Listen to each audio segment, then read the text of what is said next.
Bonjour à tous et bienvenue dans ce nouveau podcast de Femmes à part, podcast dans lequel aujourd'hui nous continuons d'explorer notre thématique sur l'ascèse et l'ascétisme en ce temps de carême en particulier.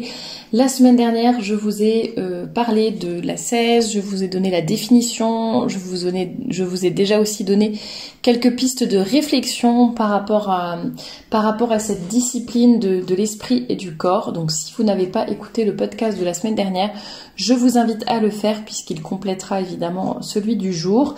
Et sinon, n'hésitez pas à vous abonner à la chaîne tout simplement pour ne pas manquer les nouveaux podcasts, chroniques, entrevues, etc. qui sortiront sur cette thématique du mois de mars. Et puis je vous rappelle bien évidemment que vous avez dans la description tous les liens vers les réseaux sociaux de Femmes à part, vers la boutique, le blog, shop.femmesapart.com, femmesapart.com, tout est expliqué dans la description. Et puis vous pouvez également écouter ce podcast sur Spotify, vous pouvez me retrouver là-bas. Vous avez été nombreux à me le demander, eh bien c'est chose faite, j'y suis également, si cela vous facilite l'écoute de mes podcasts. En ce mois de mars, nous parlons donc de l'ascèse, de cette discipline du corps et de l'esprit. Et comme je vous l'ai dit, je m'appuie sur un chapitre du livre de Greg Calto, L'homme intégral. Donc comme je le répète, je ne l'ai pas lu en entier, je ne peux pas vous le recommander, donc pour cette raison, puisque je ne l'ai pas lu en entier, je ne recommande pas des livres que je n'ai pas lus en entier. Mais ce sous-chapitre même sur l'ascèse est très intéressant, et c'est pourquoi je vais vous en lire quelques extraits, et je suis bien obligée, enfin en tout cas je trouve ça normal de créditer l'auteur du livre, donc Greg Calto, L'homme intégral, pour cette partie sur l'ascèse, l'ascétisme, le sport et l'ascèse, etc. Enfin, tous ces rapports-là. Et si jamais vous avez des questions par rapport à la thématique du mois de mars, j'allais dire posez-les-moi pour que j'enregistre une FAQ. Et en fait, je suis en train de me rendre compte que j'ai pas forcément prévu de FAQ. Ben écoutez, on verra. Vous me direz si vous avez beaucoup de questions ou pas. Sinon, au pire, j'y répondrai sur Instagram ou alors dans l'onglet communauté. Si vous avez des questions précises, ou le mois prochain, tout simplement. Donc on peut faire ça aussi. N'hésitez pas à me les poser si vous en avez. Et sans plus attendre, commençons à parler sport et sanctification.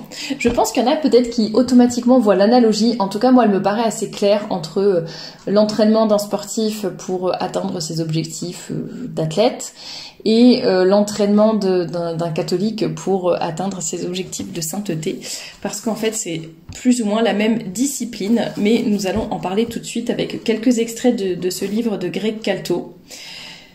Donc il dit bien qu'il y a une analogie entre la discipline sportive et les moyens d'ascèse généralement recommandés dans la vie spirituelle. Nous pouvons même voir dans l'activité sportive, dans l'entraînement régulier, une voie d'ascèse plus qu'en miroir de l'ascèse spirituelle. Une voie qui accompagne et soutient cet effort. En effet, la pratique sportive implique des dispositions et des habitudes également utiles à la vie ascétique.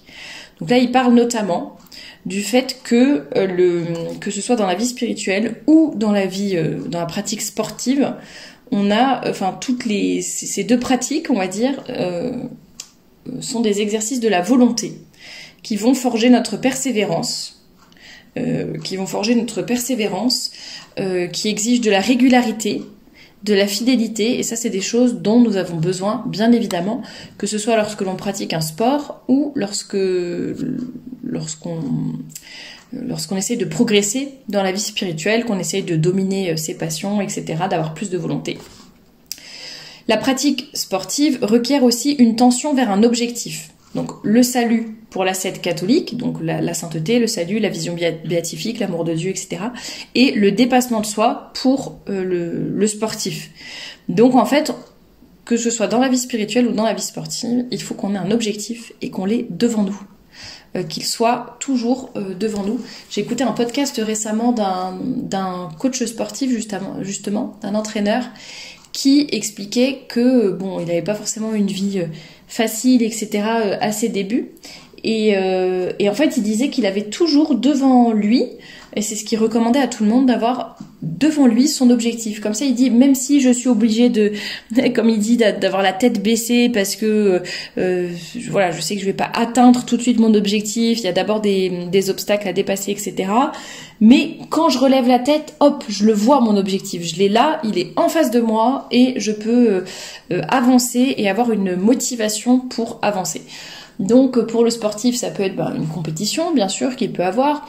Nous, dans la vie, nous sportifs de tous les jours, j'allais dire, si vous, par exemple, vous lancez dans la course à pied, et moi c'est ce que j'avais fait au tout début, et mon objectif, ça avait été de courir un semi-marathon. Voilà, donc on commence petit à petit et on sait que notre objectif final c'est le semi-marathon, le marathon, telle course, j'en sais rien, courir 10 km sans s'arrêter ou courir 30 minutes d'affilée sans être trop essoufflé. Enfin, il peut y avoir chacune un peu son objectif particulier. Et puis, mais le fait de l'avoir en tête, eh bien, ça va nous aider, ça va nous motiver à pratiquer ce sport, à progresser, à aller nous entraîner, à persévérer, etc. Donc ça, c'est dans la pratique sportive. Bon, j'ai donné l'exemple de la course à pied, ça peut être plein d'autres exemples. Il y a plein de sports différents, bien sûr. Mais dans la vie spirituelle, c'est pareil. Il faut avoir notre objectif. Alors, bien sûr, on peut avoir un objectif lointain, non pas qu'il soit loin, mais je veux dire un objectif à long terme, l'objectif final, et des objectifs intermédiaires aussi, des étapes que l'on va passer. C'est également ce que j'avais écouté d'ailleurs dans ce podcast de cet entraîneur qui disait que lui, pour chaque personne qui l'entraînait, en fait, il donnait des tout petits objectifs parce que mais par contre, chaque petit objectif servait ensuite un objectif plus grand, un objectif final. Donc plutôt que de dire à la personne, voilà, ton objectif, parce que ça dépend des personnes, il y en a qui veulent prendre du poids, prendre de la masse musculaire, il y en a qui veulent perdre du poids, il y en a qui veulent juste être plus toniques, il y en a qui veulent juste renforcer leur cardio, etc. Bon, il y a plusieurs possibilités. Imaginons pour quelqu'un qui veut perdre du poids, mon objectif final, ça va être de perdre 10 kilos. Ou 5 kilos, enfin j'en sais rien, on va dire 10 kilos, mais lui, donc il y a cet objectif final, mais lui il donnait à chaque séance en fait, il donnait un objectif. Là l'objectif, ça va être, soit ça peut être de perdre 500 grammes, ça va être ou alors ça va être de justement renforcer ton cardio, d'être capable de faire tel et tel exercice. Au début tu n'y arrivais pas, mais au fur et à mesure tu verras, tu arriveras à faire une série de 10, une série de 20, une série de 30, etc. Bon. Et en fait il disait, l'être humain est tellement récompensé lorsqu'il atteint ses objectifs, c'est une telle joie pour nous en fait que ça motive pour l'étape suivante.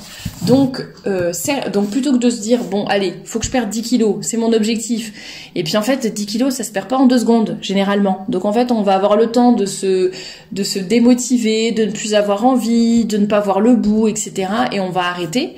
Alors que si on se dit bon mon objectif final c'est 10 kilos, je dis n'importe quoi, 10 kilos dans 6 mois, mais première semaine, ça va être de faire ci. Deuxième semaine, ça va être de faire ça.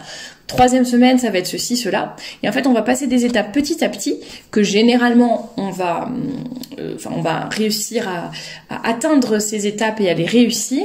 Et donc, ça va motiver pour la suivante. En fait, je suis capable, quoi, je vais y arriver. Donc ça, c'est vraiment ce qui va nous aider à progresser dans la vie sportive, mais également dans la vie spirituelle. Voilà, l'objectif final, c'est un peu d'ailleurs comme en carême, ce qu'on dit. En carême, ça sert à rien de dire, bon, allez, j'ai 40 jours pour devenir parfaite, donc je vais faire des efforts sur ça, puis on se donne une liste énorme de choses à faire. À la limite, la première semaine, on va être capable de tout faire parce qu'on a de l'élan, on a les grâces du bon Dieu, hop, on est à fond, on y va. Et en fait, au bout d'une semaine, ça va faire pchit, ça va s'arrêter et on n'aura plus de courage parce qu'on aura tout donné et puis on est des êtres humains et c'est dur quoi quand on a un objectif qui est peut-être trop élevé. Donc il faut garder en tête cet objectif bien sûr de sainteté, d'aller au ciel, etc. D'être en état de grâce, d'être de bons chrétiens. Mais concrètement, quelles vont être les petites étapes petit à petit pour y arriver? Et ce que je conseille souvent d'ailleurs pour le carême, c'est de dire prenez des choses qui sont... faut pas se dire des choses faciles dans le sens c'est pas un effort parce que le but c'est en carême c'est quand même de faire des efforts bien sûr, mais des choses atteignables, des choses qui sont faisables. C'est pas facile que chercher, c'est faisable. Donc prenez des choses faisables qui vous coûtent mais que vous serez capable de faire. que vous serez capable de tenir sur la durée. Et pourquoi pas réévaluer chaque semaine. Bon, ça, je pense que j'ai bien réussi, ou au bout de 2 semaines, allez. Bon, ça fait 2 semaines, j'ai pris cette habitude, c'est bien mis en place, c'est ancré dans mon quotidien, j'y arrive, je suis pas submergée, je gère. Bon, c'est difficile, c'est un effort, mais voilà. Allez, maintenant j'ajoute un deuxième effort. Maintenant, je sais pas, la première semaine c'était plus des efforts sur la nourriture. Bon, pourquoi pas, je vais essayer d'ajouter des efforts sur un effort sur la paresse. Hop, me lever le matin dès que le réveil sonne. Ou un effort, je vais m'ajouter une lecture spirituelle, vous voyez. Et on fait comme ça, et au fur et à mesure, on ancre des habitudes, on persévère, mais on se fait des petites étapes intermédiaires finalement. Donc ça peut être quelque chose qui vous aide et dans votre pratique sportive et dans votre vie spirituelle. Donc il faut bien avoir notre objectif final en tête et préparer, composer, enfin imaginer des petites étapes qui vont nous mener vers ce grand objectif. Et donc là, Greg Calto nous dit ces objectifs supposent des choix, des renoncements, des priorisations et des contraintes aussi. Et en fait, pour lui, que ce soit la pratique sportive ou la cesse, ça commande également la juste progression dans l'effort, c'est vraiment la croissance graduelle de l'homme. Le mieux étant l'ennemi du bien, il vaut mieux une gradation raisonnable et un repos régulier. Donc ça, je vous en ai pas parlé, mais effectivement, enfin je vous ai parlé de la gradation, mais le repos, c'est vrai que je l'ai pas mentionné, mais généralement dans la pratique sportive, on recommande, bon après ça dépend de votre niveau, etc. Là, je suis pas en train de parler à des grands athlètes qui sont reconnus en niveau mondial, mais je dis peut-être nous à notre niveau, essayez de vous garder un jour où vous ne faites pas de sport, enfin pas de sport. Vous n'allez pas aller courir ou faire 40 km en vélo. Après, vous pouvez toujours marcher, être active, etc. Mais essayez de faire un jour de repos. C'est bon pour vos muscles aussi. Et puis, dans la vie spirituelle, typiquement, pendant le carême, c'est exactement ça. C'est que le dimanche, généralement, alors le dimanche est quand même un jour de carême, mais c'est un jour où on ne jeûne pas, par exemple. Et c'est un jour où on a le droit à un petit relâchement. Alors je dis n'importe quoi, si par exemple vous dites que un de vos efforts de carême c'est de ne pas écouter de musique, c'est de prendre des douches un peu tièdes, voire froides, c'est de vous priver de chocolat, enfin j'en sais rien, bon il peut y avoir plein de trucs, eh bien vous pouvez vous dire que le dimanche, allez, le dimanche, je prends une douche chaude, ou le dimanche, j'ai le droit d'écouter de la musique, etc. Comme ça vous fait un jour dans la semaine où vous ne jeûnez pas et où vous relâchez un petit peu. Alors relâcher, ça veut pas dire qu'on devient un patachon et qu'on va dans l'extrême inverse et qu'on fait une orgie pour faire des réserves de nourriture pour la semaine. C'est pas du tout ça, vous l'aurez compris, mais on peut se dire, bon allez, tel effort, hop, je le supprime le dimanche, pourquoi pas, ça fait un petit...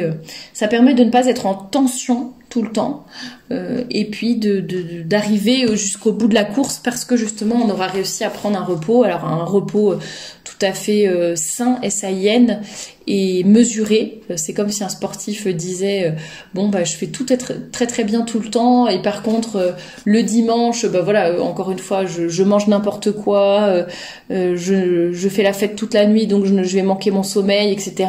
Bon, c'est pas du tout ça qui va permettre d'avoir une vie équilibrée, vous l'aurez bien compris. Donc faisons attention à cela. Il dit aussi que la pratique sportive implique en outre un régime alimentaire spécifique qui exerce à maîtriser ses appétits sensibles en vue d'un bien supérieur, tout en fortifiant également la volonté.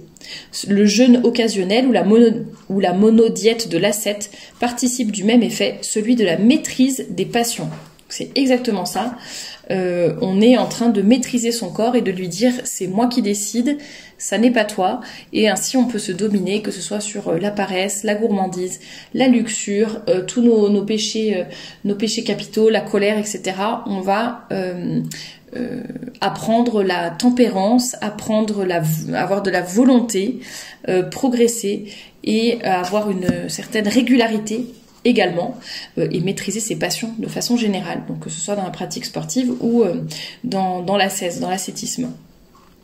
Et puis qu'est-ce qu'il rappelle également? Il nous dit que ce soit dans ces deux domaines, encore une fois, est également requis un mode de vie simplifié, élagué, resserré, orienté à l'essentiel, exempt du superflu, habitude commune aux sportifs et aux chercheurs de Dieu, de pair avec le respect de certaines règles de vie. Bon, je vous en reparlerai plus tard dans d'autres podcasts du minimalisme, de la simplicité, de la règle de vie, etc. Donc je vais pas en reparler tout de suite, mais en tout cas vous l'aurez bien compris, ce sont des choses importantes à la fois pour l'activité sportive et l'ascèse.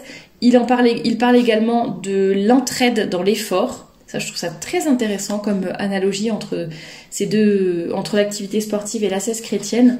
Donc elles ont en commun l'entraide dans l'effort, que l'on retrouve aussi bien dans l'Église, qui est un collectif d'aspirants à la sainteté. J'aime beaucoup cette expression. Donc l'Église qui est un collectif d'aspirants à la sainteté, qu'au sein d'un club de sport, lieu d'émulation, de conseil et d'encouragement. Pour ceux qui ne savent pas ce que c'est l'émulation, c'est un peu la compétition, mais la compétition saine. C'est-à-dire qu'on va se motiver mutuellement pour donner le meilleur de nous-mêmes, pour aller au-dessus et pour progresser. À cet appui mutuel s'ajoute l'aide des anciens, qui est le recours à la science de ceux qui ont pratiqué et qui connaissent d'expérience. Ils aident l'homme en chemin vers son but, qu'il soit directeur de conscience ou entraîneur. Ça, c'est exactement ça. Alors, je vais rebondir quand même sur ces deux choses. L'aspect entraide mutuelle et l'aspect directeur de conscience ou entraîneur. Alors, par rapport à l'appui mutuel et à l'entraide, bon, bien sûr, quand on est catholique, quand on fait nos efforts, etc., de carême, je pense qu'on a des grâces spéciales en cette période de carême, ça c'est évident. Et il y a la communion des saints également qui fait qu'on a cette entraide toute presque immatérielle, j'allais dire. Bon, même si la grâce c'est quelque chose d'assez concret, mais qu'on peut pas toujours saisir ni voir. Et il y a un autre aspect de cette entraide mutuelle, c'est vraiment le fait de, alors effectivement, soit se confesser toujours au même prêtre quand on en a la possibilité, comme ça, même si vous n'avez pas de directeur spirituel à proprement parler, eh bien, vous aurez le même confesseur qui vous connaît, qui peut vous guider, vous aider et vous conseiller en conséquence. Moi, je sais que mon confesseur, c'est toujours le même. Il connaît mes défauts, il connaît mes difficultés, il connaît mon tempérament également, il connaît ma vie, mon mode de vie. Et finalement, parce que c'est pas du tout la même chose de confesser quelqu'un qui est marié, de confesser quelqu'un qui est célibataire, qui a des enfants, qui n'a pas d'enfants, qui travaille, qui je sais pas, qui a un travail très prenant, très stressant, ou qui travaille un peu à la cool dans un domaine qu'il aime. C'est pas du tout la même chose selon l'âge, selon les tempéraments, etc. Il y a des tempéraments qui ont plus besoin peut-être de remontrance ou plus besoin de fermeté, d'autres tempéraments qui voilà, on en avait un peu parlé le mois dernier avec la thématique de février, mais des tempéraments qui ont besoin de plus de douceur, de plus d'accompagnement, d'autres qui ont, voilà, un peu besoin de, allez, ressaisis-toi, etc. Bon. Et certains sont scrupuleux, d'autres ne le sont pas. Et le fait d'avoir un bon confesseur et d'avoir toujours le même qui vous connaît, je trouve que ça aide énormément à progresser parce que déjà vous aurez une réponse adapté à vos besoins. Moi, c'est vrai que ça m'est déjà arrivé d'avoir des confesseurs qui vont dire des choses qui finalement vont m'enfoncer plutôt que m'aider. Bon, après, on s'en remet, hein, c'est pas grave. Et voilà, mais c'est vrai que si on veut vraiment progresser, c'est plus facile avec quelqu'un qui nous comprend, non pas pour qu'il soit indulgent, tout gentil, à dire, ah bah ma pauvre, c'est pas grave, toi tu peux pas faire autrement avec ton tempérament. Non, pas du tout.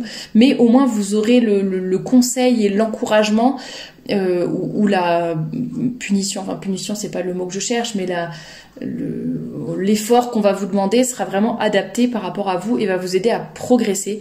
Donc ça, je trouve ça hyper important. Et puis après, si vous pouvez avoir un directeur spirituel, c'est encore mieux. Et la deuxième chose dont je voulais vous parler aussi, c'était l'engagement, le fait de s'engager auprès de quelqu'un pour dire voilà. Mais bon, après les efforts de carême, c'est pas forcément quelque chose qu'on a envie de dire à tout le monde, mais si vous avez une amie ou quelqu'un de proche de vous en qui vous avez confiance et qui peut vous soutenir pour vos efforts de carême ou vos efforts dans la vie spirituelle en général. Moi, je sais que parfois, avec une amie, on en parle. On dit, ah bah ça, quand même, c'est un de nos gros défauts. Il faudrait qu'on essaye de s'encourager là-dessus et de se motiver à faire attention à tel défaut en particulier. Voilà, ça peut le faire. Et puis même pour le carême, pouvoir dire à une amie, bon voilà, j'ai décidé de faire ça et ça. En fait, ça nous engage. J'en ai déjà parlé très souvent. Mais le fait d'écrire les choses, déjà, d'une part, les écrire, les mettre sur papier concrètement. Ensuite, le fait de le dire à quelqu'un, de s'engager auprès de quelqu'un, voire s'engager en public. Enfin, en public, vous n'êtes pas obligé de le crier à la terre entière, mais pour certaines choses, ça peut aider de dire voilà, je me lance dans tel défi, je vais essayer de faire ça pendant le carême, et c'est pareil pour les défis sportifs finalement, de se dire je me lance dans le défi, je vais essayer mon objectif c'est de courir un semi-marathon, soit dans 2 mois, soit quand je serai prête ou je ne sais quoi, et voilà, ça nous aide, ça nous motive, on va avoir des encouragements, le fait de l'avoir dit publiquement, bon, on n'a pas très envie de se désister, on a quand même envie d'aller jusqu'au bout, ne serait-ce que voilà, par amour propre, hein.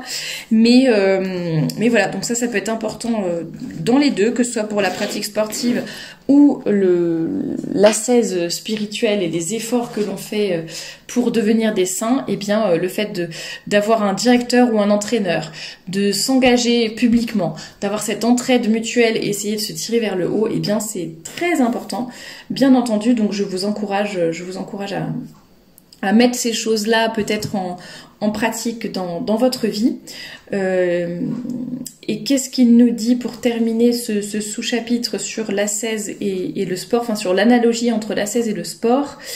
Il nous dit, donc le sport, en plus de présenter des caractéristiques analogues à l'ascèse chrétienne catholique, peut être considéré de manière pratique comme une voie participant à cette ascèse, soutenant ainsi la croissance surnaturelle de l'homme. Oui, parce que jusque-là, il faisait l'analogie entre le sport et l'ascèse catholique, mais là, il dit que finalement, le sport peut faire partie même de l'ascèse catholique, et ça peut être un des moyens de dompter notre volonté, d'avoir une bonne hygiène de vie, un bon rythme de vie, de tendre à la sainteté, etc., etc. Et puis après, je vous parlerai vendredi prochain du goût de la souffrance, de la discipline, de la règle de vie. C'est vraiment des thématiques très intéressantes aussi, qui compléteront bien mon propos. Donc vous l'avez compris, aujourd'hui je voulais reprendre cette analogie de Greg Calto dans son livre L'homme intégral, pour vous montrer un peu les connexions entre le sport et l'ascèse, pour vous montrer que l'ascèse c'est pas un gros mot justement, et que tout ce que font beaucoup de gens dans leur vie mais qui le font pour le sport, finalement c'est quelque chose que vous pouvez faire pour votre vie spirituelle et pour atteindre la sainteté. Donc c'est pas quelque chose c'est pas un mot qui doit faire peur, ou on doit pas se dire c'est très austère, etc. Enfin, les gens sont capables de faire des efforts énormes pour atteindre leurs objectifs sportifs, ou l'objectif d'un certain poids, d'une certaine musculature, etc. Donc on peut le faire également facilement, on peut le mettre en place en tout cas facilement par rapport à notre vie spirituelle, à notre sainteté. C'est super important, et ça nous aidera à progresser, et puis l'un et l'autre se complètent bien finalement. Le sport peut aider dans la vie spirituelle, la vie spirituelle peut aussi aider dans le sport, et puis donc à nous de faire attention à tout cela.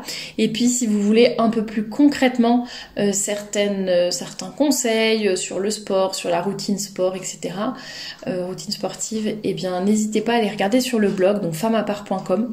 Vous tapez sport dans la barre de recherche et vous aurez un article sur la boxe, un article sur ma routine sportive. Alors c'était ma routine de quand? Je regarde la date, de 2018.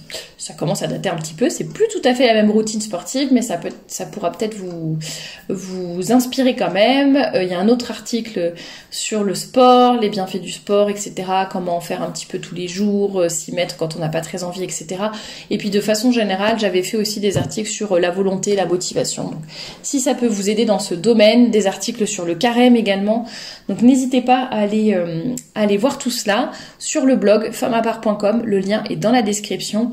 Et puis je vous reparlerai donc de minimalisme, de simplicité, de goût de l'effort, de discipline, de règles de vie dans les prochains podcasts du mois de mars. Et bien écoutez, je vous dis à très bientôt et merci de m'avoir écouté jusque-là.